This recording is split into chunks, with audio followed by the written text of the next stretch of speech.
7th February, an understanding heart. 1 Kings chapter 3 verses 8 to 9. And your servant is in the midst of your people whom you have chosen, a great people, too numerous to be numbered or counted.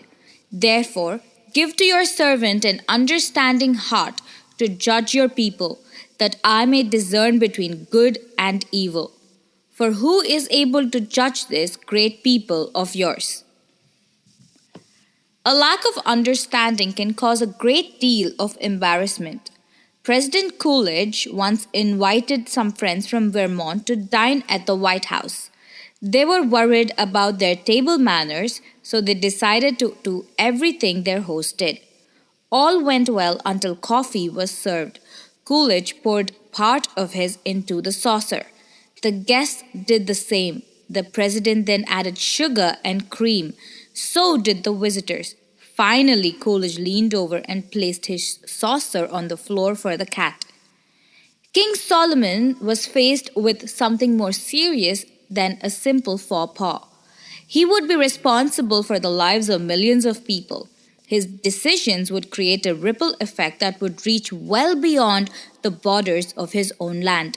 His wisdom, or lack of it, would bring either prosperity or ruin to the entire nation. Therefore, it is understandable why he felt an overwhelming need for a heart that could correctly assess a situation and distinguish between good and evil. This need is still very real for you and me today. Even though we may not wield quite the influence of Solomon, the decisions we make certainly affect our family, our work, and through exercising the privilege of voting, our community, state, and nation. When pooled with other believers, we influence far more than our family. We can change our country.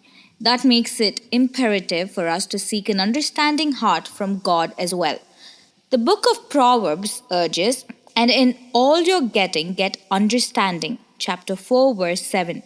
Ask God to give you an understanding heart, especially when it comes to decisions that affect your family, your church, and your country. Acknowledge your inability to always distinguish good from evil and seek God's discernment instead. Discernment begins with God. Amen.